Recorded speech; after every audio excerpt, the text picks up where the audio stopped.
This is Empire Sports Alliance, unfiltered. No fluff, no filters, just the real side of sports. We're talking athletes, coaches, agents, doctors, executives, the people behind the scenes who actually move the needle. From building careers to surviving the grind to winning off the field. This is where real conversations collide.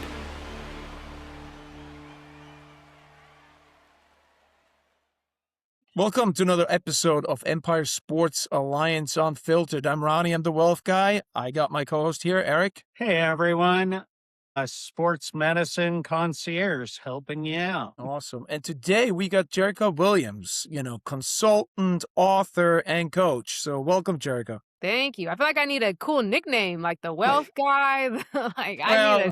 We worked with that, for quite a few episodes here, so we just came up with it. We try to be short and simplistic. Yeah. Basically, he'll pull stuff out of his butt every so often. There you go. But again, Jerica, you work in female sports, and certainly, especially these days with a lot of like the WNBA, other leagues, etc. Yeah, I think that's a great topic. So, kind of like curious in terms of what your journey looked like, how you got started in this, and kind of the different roles you have and had. So, I'll turn it over to you. Yeah. Well, I grew up playing basketball, so kind of started there on accident. And then I went to college and played basketball at UCLA and San Diego State. And then from there, got into coaching. Had my son in college, so became a mom pretty young.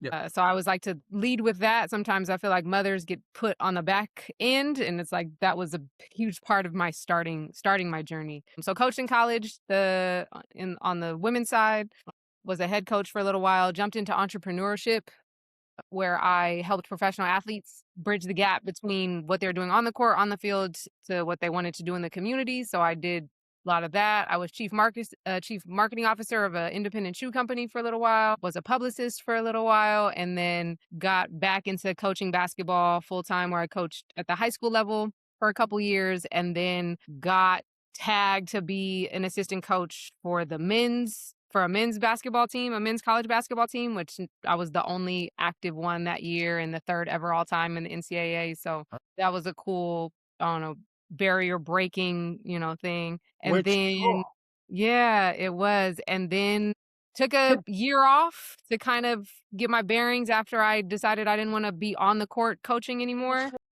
And then Nike called and offered me a consultant role. And I realized that consulting in the basketball space, albeit girls, women's, men's, boys, I really love it. I think I'm really good at it because it allows me to be, I like to say, above the court. So I get to interact with a lot of players, a lot of parents, but I get to evaluate talent. I get to scout. I get to, project trajectories. I get to put strategies together. So it helps me use my business mind and my basketball mind kind of at the same time. So let's go back a little further in terms of getting started as a young kid, in terms of when did you first pick up a basketball? I was 10 years old. I was 10 years old, and my friend at the time didn't want to be the only girl in a free throw shooting contest. And so I said I'd do it with her. I threw the ball up there a couple times. It was enough to get me to the next round. I made, 2 out of 5 or something. And then I went to the next round and I was terrible. I made 1 out of 12 or something. And my dad pulled me outside and said, "Do you want to win?" I was like, "Of course I want to win. Of course I want to win. Who doesn't want to win?" And then I went back in and I made 11 out of 12. So that was kind of my intro to basketball. It came naturally. And then I want to say the next week, at my elementary school, the local rec center had a league. And so I brought the flyer home to my parents and they signed me up, and I was terrible. I was so bad that first year, but then I won MVP the next year in an all boys league. So I feel like Really? I like to describe that basketball found me. So what position did you play, and did that change over your career? I was a shooting guard the whole way through. I was a Yeah. natural shooter. Okay. Natural shooter. Okay. Yeah. So then again, so you're again at that age, and you played high school, I'm assuming? Yeah, so I went to played high school at Mount McGill High School in San Diego, Yep. and then, did pretty well. Well enough to get a scholarship to UCLA, and then after my freshman year at UCLA, decided to transfer back to San Diego State. What was that? Any particular reason? Just In hindsight, I wasn't prepared for UCLA academically. It was Yep. very overwhelming. I did really well at my high school, but obviously, and we could obviously speak unfiltered, my high school wasn't the best academically, so I did very well, but that doesn't automatically translate to an institution like UCLA. Yeah. So I didn't have the practice and the skills and the habits to be successful at an institution like that. And I didn't have, I would say, the patience at the time to fight through it to try to make the habits in college. I think transferring was just, I don't want to say the easy way out because it was really hard, but it was something that happened. It was a product of my environment. I was a product of my environment. I needed to go somewhere that was a better fit. Are you Uh, saying more from a basketball standpoint or an academic standpoint? Basketball, I fit in pretty well. Like that wasn't hard. Okay. It was academically, which made socially very challenging, because Right. habit wise, you got to study, you got to manage your time differently. I came from a school where I didn't have to work as hard to get good grades. And, UCLA is one of the top institutions in the world. And so the demands of it just didn't, I wasn't practiced in it. And I was smart, I was intelligent, but that's why I always say to kids and parents that are looking for fits, and I'm a mom too of a teenager, we're looking for fits that fit not just where I'm at currently, but where I want to go. So where I was at currently didn't, like in my high school, didn't feed my intelligence as much as it could have. And so that made it hard for me to adapt to UCLA. And how was it going basketball wise from high school to a program like UCLA? Yeah,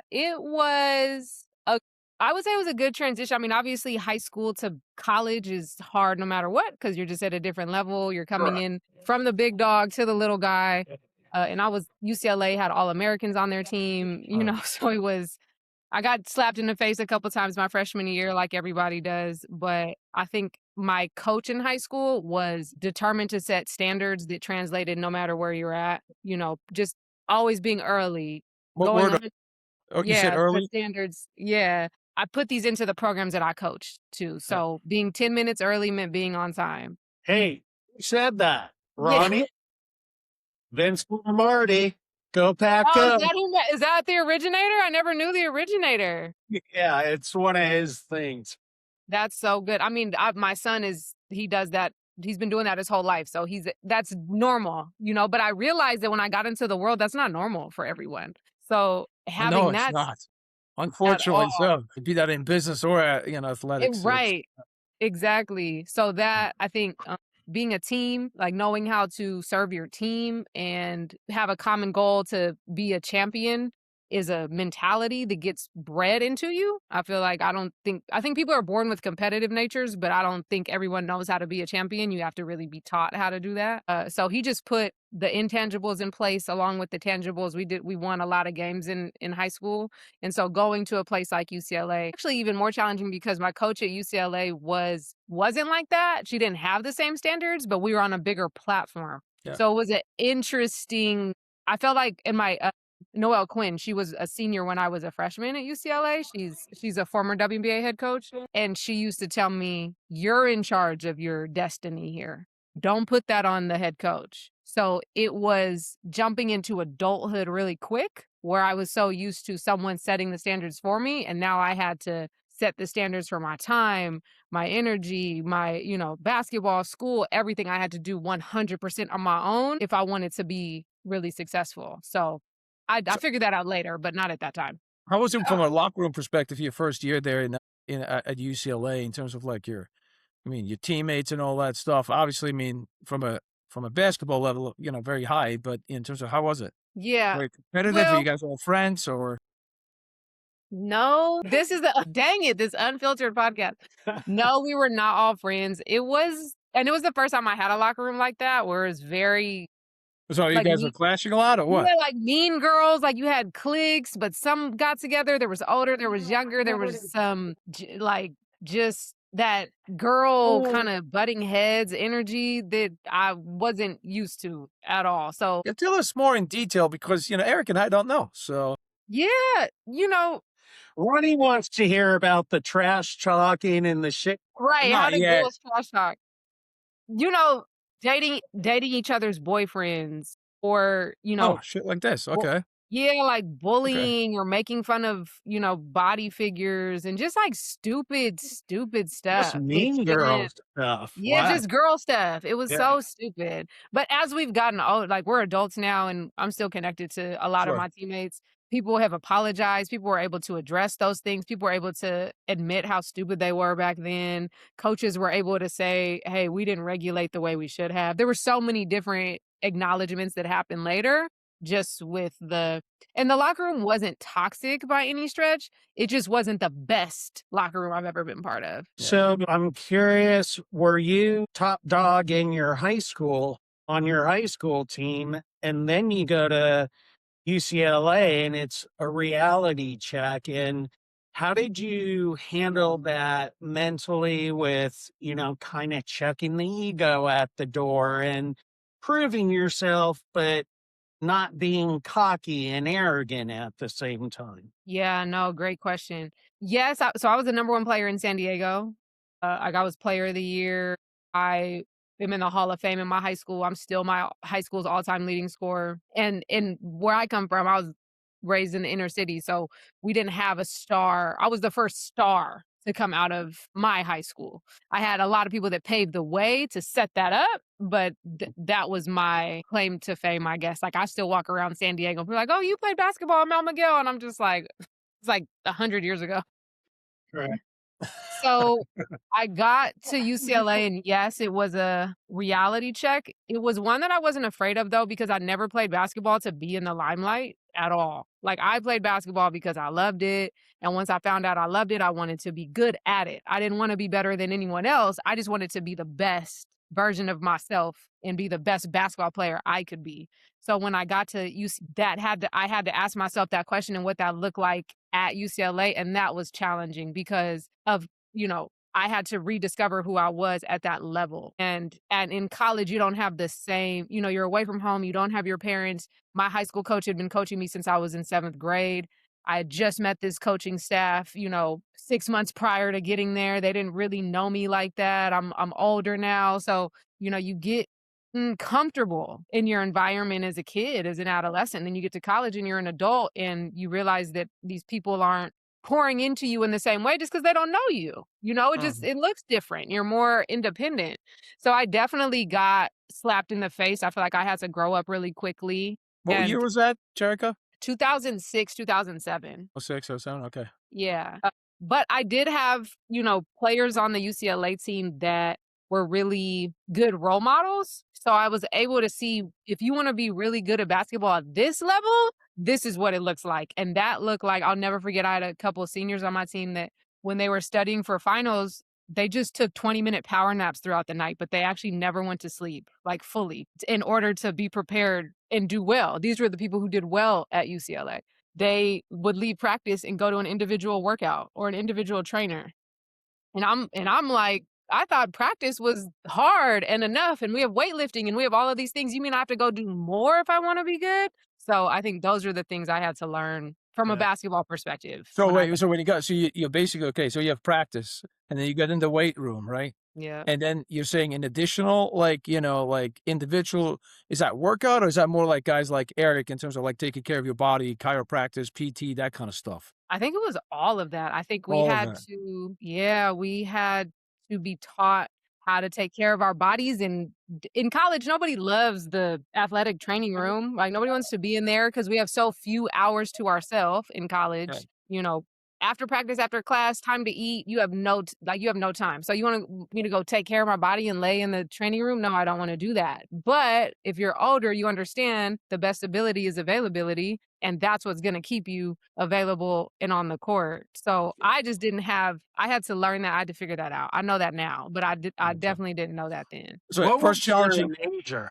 At UCLA, it was communications. And then when I transferred to San Diego State, it was women's studies. Okay. so challenging years to start with UCLA and then you transfer. Yeah. Now you're back in San Diego, right? So Yeah.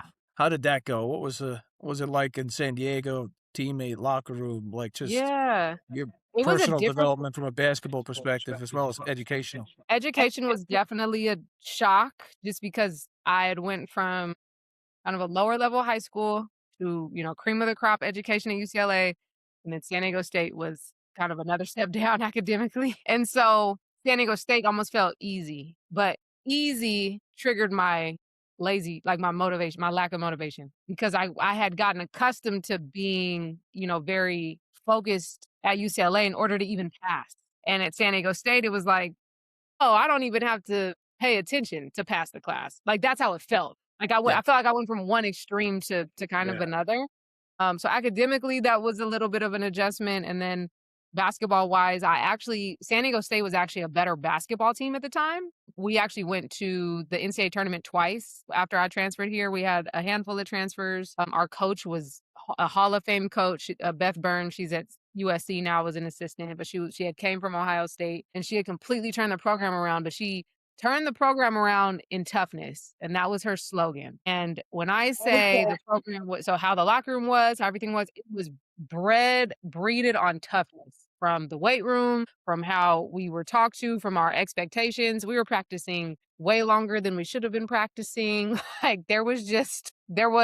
you had to be tough. We had to wake up and finish a 6-minute mile, and if we wanted to go to practice later that day. Like there were just things that it wasn't a shock, because I feel like I was tough from high school, from a kid. Like I worked really, really hard, but she just didn't allow you to falter at all. There was no missteps you could have. Can you walk us through a day, just like a regular day? Like, when did you get up? Yeah, back then, wow, that was a long time. I'm sure you're still getting up at 4:30 in the morning, right? Yeah, I still wake up pretty early, but now I'll do it because I want to, not because someone makes me. Yeah, I would say probably a 5 a.m. wake up. Probably I'll give you the fullest day. A 5 a.m. wake up, 5:30 a.m. weightlifting session, running a mile. You had to make it a certain time if you were a guard. So we had to finish in 6 minutes, which is fast. Like that's fast. It's not bad. Yeah, that's Not bad. And then we had class. I'd go to class probably till 3. So maybe there was some in between, maybe you go to lunch or something, but I didn't go back to my dorm or anything. I didn't go back to my apartment. Once I got to campus, I was there.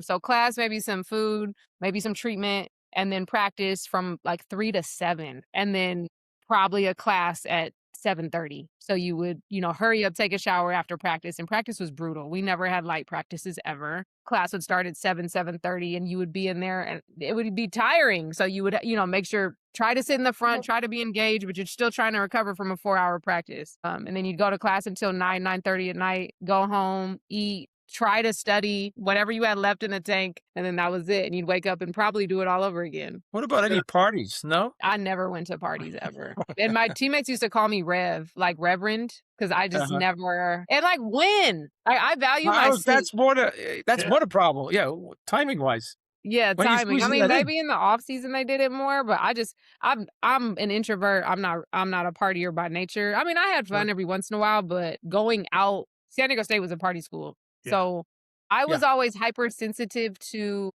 things going wrong. Like the way I was raised, like if anything can happen like that, your life can change like that. And I was very aware that I had what my parents had sacrificed and what I had done to get to this point. And if I'm in the wrong place at the wrong time, it can just go bad. And I've seen it go bad. And so I didn't want to risk averse. I did not want to put myself in that situation. Yeah, I mean, plus just simply, too many tequilas don't really coexist well with 5 o'clock wake up calls. And practice, right? And practice, and your body and everything. And thankfully, I didn't drink. I didn't have my first sip of alcohol till I was in my mid-20s, and I still don't drink. Like that was just like it. myself. Yeah, got it. Yeah, I don't touch alcohol.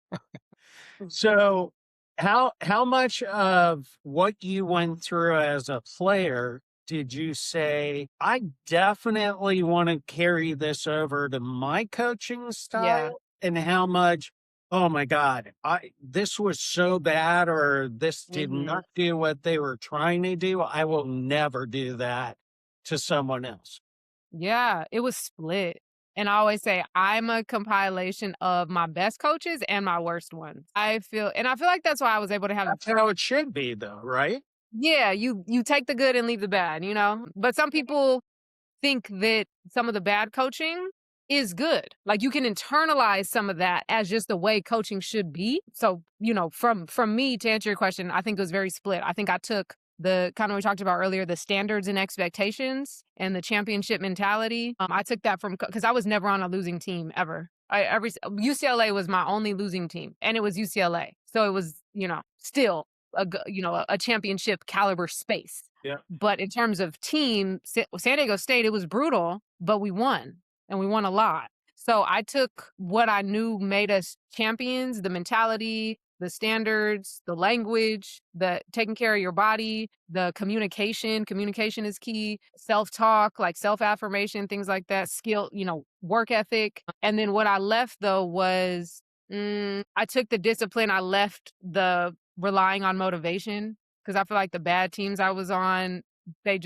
you got to just be out here and be motivated. Like, it's like cheerleading almost. And it's like, no, motivation is fleeting. Like in order to be a champion, like you really have to be disciplined in this art. Like you have to study it. You have to wake up and do it even if you don't want to.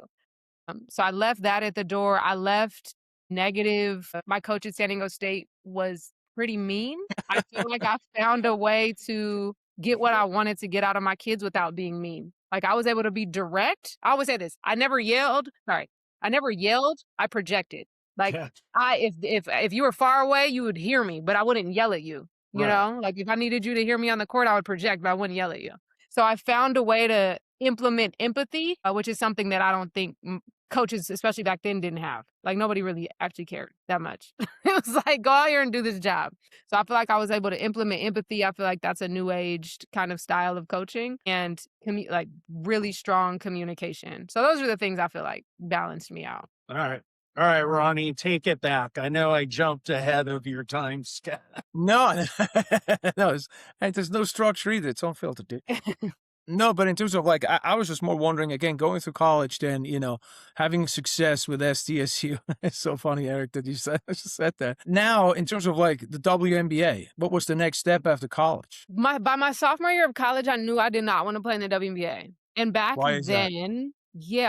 then, it was clear how much money they made, or how much, they didn't make, and that you had to play overseas. For whatever reason, I had a very strong desire to be a mom and have a family and have a business. Like that was in me for a while. And so once I realized that going to the WNBA wouldn't be a strong family decision nor a strong business decision, I opted out. I didn't even try to do it. So once I was done playing in college, I was just done. So then let's talk a little bit more in terms of the way you see the WNBA back then and then the evolution of what it is today, right? Mm-hmm. So what are we talking, 2009-ish? Yeah, when you were in 2010. Okay. Mm-hmm. So from then to like now, what do you feel like, evolution of, I guess you could say women sports, but let's go particularly for basketball. Yeah. I mean, we've obviously seen the new WNBA collective bargaining agreement that took salaries from $75,000 to $500,000. I think the base is $270. So what you have now is a livable wage, right? Yes. Like you have a livable wage. So you went from really sacrificing your body and your being able to survive to play the sport that you love to now you can do it for a living, literally. That's what was missing before. So that's the short answer, but very clear way to describe the evolution of what the WNBA has become. And now I liken it to the late 80s, early 90s when Michael Jordan and those guys hit the NBA, when you saw the NBA going like this, and then late 80s, early 90s, you saw it go like that. From the popularity of it, the visibility. Well, to your point, the TV MJ was a big part of that, if not the main reason. Right? Yes. And I think what you're seeing is the Caitlin Clark effect is very similar to the Michael Jordan effect, right? Like you have this intersection of time that happens, like time and space and opportunity that happens. And it's like now it can catapult up. So I think we're in that era right now. So what do you think? I know it's a big investment opportunity. People are investing in the teams and endorsements and all that. Yeah. Do you feel that the league and the sport is still getting the respect it deserves? And is it getting enough people in the seats to support it and keep catapulting upward? Yeah. I compare it to the NBA when they were 30 years old, right? I don't compare it to the NBA or any other sport now when they've been around for 60 years or 75 years or however many years it's been. The league in itself, WNBA league in itself, is still in its toddler stage. So I think that the WNBA is in a great spot considering that they're in their toddler stage. I went to a Liberty game not too long ago, and it was sold out. It was packed. The energy was insane. I go to the LA Sparks game last year, doesn't have the same energy. Not that they would have that same energy this year, but I think what I'm describing is there's going to be some part of the league that you see it, right? You see it at its peak. You see the seats selling out. You see you need, more venues. Market has a lot to do with it. It's just like baseball and the NBA. The teams that have the most money usually can, have the resources to put butts in the seats. Like that's usually what happens. So it's not rocket science. You guys know business. The Oakland A's cannot Moneyball. They Well, can't that's about compete. to change, I have a feeling, and with them moving to Yeah. Vegas. Yeah, so. So like the Valkyries is a great example. The Warriors organization has a lot of money. So they were Yes. able to invest not just in like facilities and things like that, which is huge. So you see the Valkyries, the Aces, the Liberty, the Mercury. I Like you was see going to the say Mercury, yeah. So early on, the people who are ahead of the curve, they had the money to invest in the facilities, which attracts the players, right? And then you see the other programs or the other organizations that didn't have that yet. But now with the new CBA, it's a baseline standard that they have to have their own facility. That was not the case last year. So with all of these changes happening, you're going to see an influx of everything. You're going to see an influx in development, which is going to mean more talent, which is why that's why we're seeing expansion teams, because we're going to have more talent because we have the investment going into it. So I think we're, probably further along than the NBA was year 30. Yeah, that makes sense. So your prediction is in terms of popularity is only going to go up for the league. I think so. And it's interesting because women's sports, it's not the same. I'll say this. Women's sports and men's sports aren't the same light. Like you don't go to it for the same reasons. So I like to keep all of that in perspective, right? Like if you're going to watch The Flash, you're not going to get that in the WNBA. You're going to go to the WNBA for what the WNBA is offering, for what that league is offering you. I went to a Major League Soccer game, and I never played soccer, but the environment was amazing. I didn't know the San people. Diego game? Yes. It was so fun. But I didn't know one person on the field, but Yeah. the environment is what made me want to go back. But that's the league. If you look at the environment of professional soccer, they put so much into the experience as a whole. So I think it's going to be what and I realize this being on the inside, each organization does what they want to do. Like they have their governing body, but the Liberty, for example, they invest heavily in their mascots and in their entertainment, and they make it an experience. LA Sparks don't do that as much, as an example, right? But that's okay. That's just to each its own. So I think we're going to see the popularity of it grow naturally. I'm curious to see what women's sports peak is going to be. Like, I'm curious to see if we'll ever get to women having the fandom that men's sports have. So I always say, at least I work on the grassroots side of basketball too. Girls have families, boys have fans. So if you go to WNBA games, you see families going usually, or people that have played basketball, or very, very close ties to the people on the court in some capacity. I relate to them. With men, you don't have to relate to anybody in an NBA game. You just want to go watch it because it's fun and it's entertaining, and your friends are usually going. So two totally different demographics. So because of that, I'm curious to see.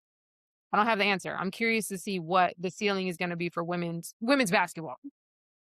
Yeah, that makes sense. So what is your role now, I'll say consulting wise in doing that? How does that come into play? Taking your playing background, coaching background, and your vision and seeing where the league's going, what are you doing now with everything?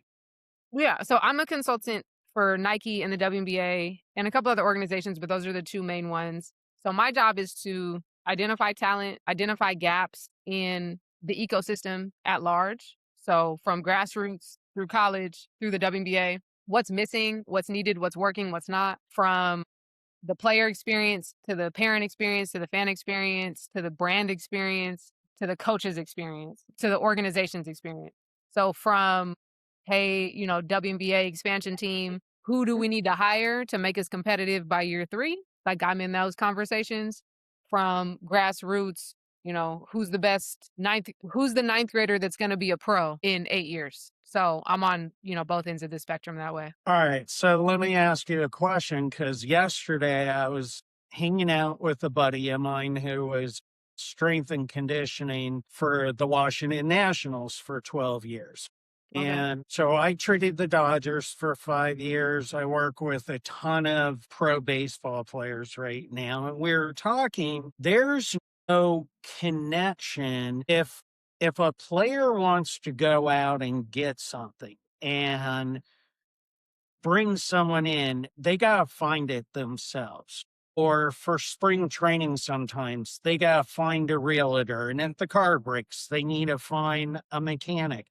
Yeah. Or their body, even if they want a massage therapist, if they want a sports chiropractor like myself, whatever it is. Are you saying you help create that concierge service to offer all that to players, or totally different side? No. So internally, so from the brand side, so like Nike, the league side, the WNBA teams. So they're personal, and I want to help as many girls and women as possible. So if, I'm building a relationship with a young player, for example, and their parents have questions about, do we hire an agent? Do we not? Do we, what should we be looking for right now? USA basketball, what should ranking systems, those kind of general overarching questions I help with, but people usually hire agents to do what you're talking about. So I'm more so the person within the system that is the eyes and ears and feet on the ground in the system. Okay, then I'll flip the question. My daughter's 19. She just finished her freshman year at U of A, major in communication, minor in sports management. So this summer, she's doing an internship with Aaron Judge's agent, because that's who I work with. What would you tell a young girl who wants to get involved in sports, not playing wise, but someone like my daughter? What would you say to try to help out and get involved and get her feet wet? Yeah, I think just that, serve. I have a tangible story. So I used to work with Steph Curry and his team, and how I got introduced to that world. Somebody reached out to me and said, hey, do you want to coach at Steph Curry's underrated tour? And that was where he was looking for the top underrated players in the country. So I said, sure. So I paid my own way to go.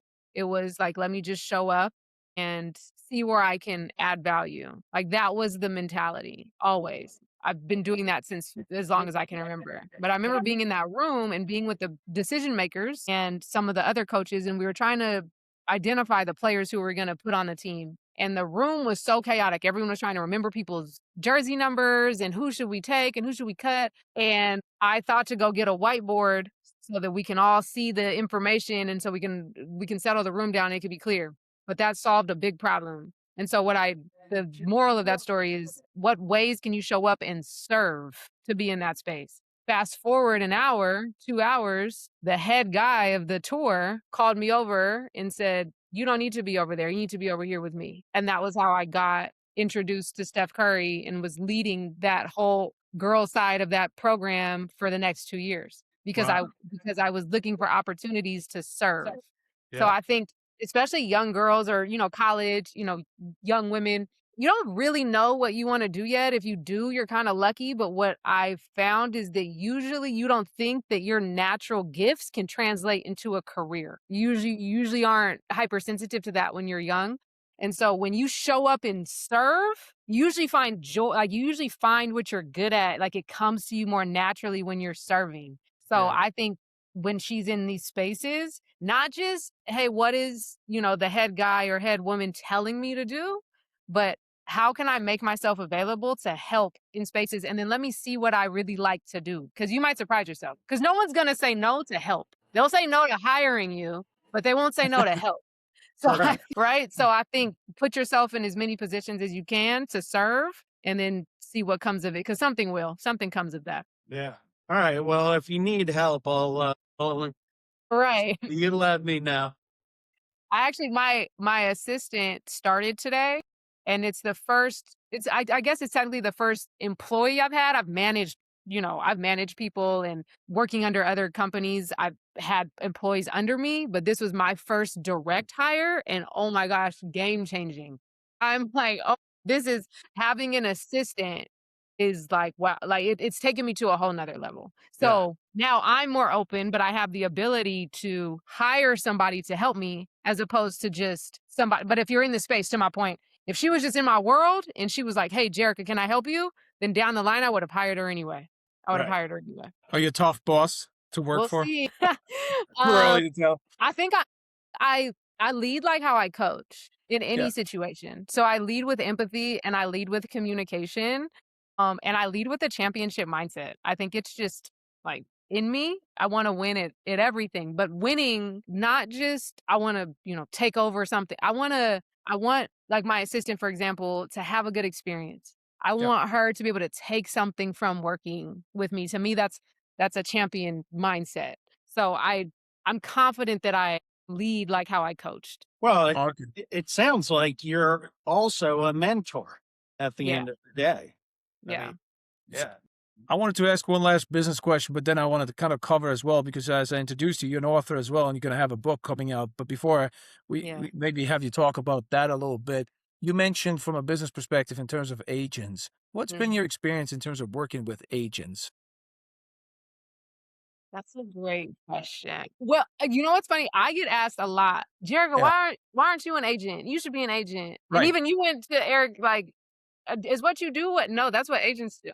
The world of agents, I think the world of agents, and everybody's different, but more generally tends to be a little more transactional than any Yeah. other space in at Yeah. least in this industry, right? It's the marker or the metric is so black and white. It's so I have this product or this person who happens to be a product, and I need to transact this product to as many things as I can so that I can get paid, right? Now, the great agents know how to do that and make it feel like it's family. They know how to legitimately care about the person, where the talent feels like I wouldn't be where I'm at without my agent. I feel supported, I feel seen. So I think both of those types of agents exist. I think it's being in a world where you can discern which one you're dealing with. I think it's the Yeah. best way I could describe it.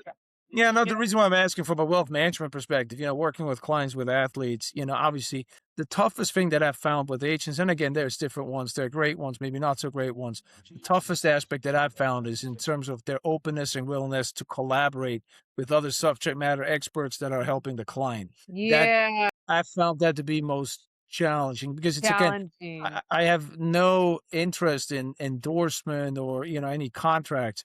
What I have an interest in is to collaborate with the agent as these things are going on. In my opinion, from my perspective, with an above management, mindset, but then also you have a legal mindset, right? You have somebody Right. that covers the taxes, but for that you need communication and collaboration, and I found that That's to it. be the more challenging aspect of working with everybody. So that's what I was asking. Yeah, no, that's a great question. And I think what you're speaking to is roles and responsibilities when they're not Yes. clearly defined, Yeah. like because I think there's room for everybody for the most part, but as long as they're Yes. very clear on what their role is, and I always say Uh-huh. like, hey, what's your superpower? Right. Stay in your lane. It's all good. Yeah, Uh-huh. exactly. But I think that is harder. People want control and power. Listen, power, Yeah. status, control, it's a real thing. It's That's a not real just in sports. You're absolutely right. Just in general. Yeah, Yeah. people want that. Egos are flaring. So, when you can find You hear people that that, don't Eric? lead with Leave your egos, ego at the door. yeah. I had to check it a long time ago. But it's funny you bring this up because we had one of my friends on the show and she started in real estate and started helping out some of the MBA guys. Oh, And nice. because of her negotiation skills and her personality and all that, she started managing a bunch of these guys. Really? And they call her Mama Jameson, and she, she'll take care of them, and they know that they're safe with her. It's not That's just a great. business transaction. And she's not an agent, she's not doing all that, but she is managing and helping out. And she works with 5 to 10 MBA guys right now. And yeah, it's kind of what you're saying. Yeah. I think your space will naturally find you, and to your Yeah, point, they noticed what she was really good at. They connected with her, and now she can have a career out of it. yeah, That's awesome. That's the best way to do it. correct. So Correct.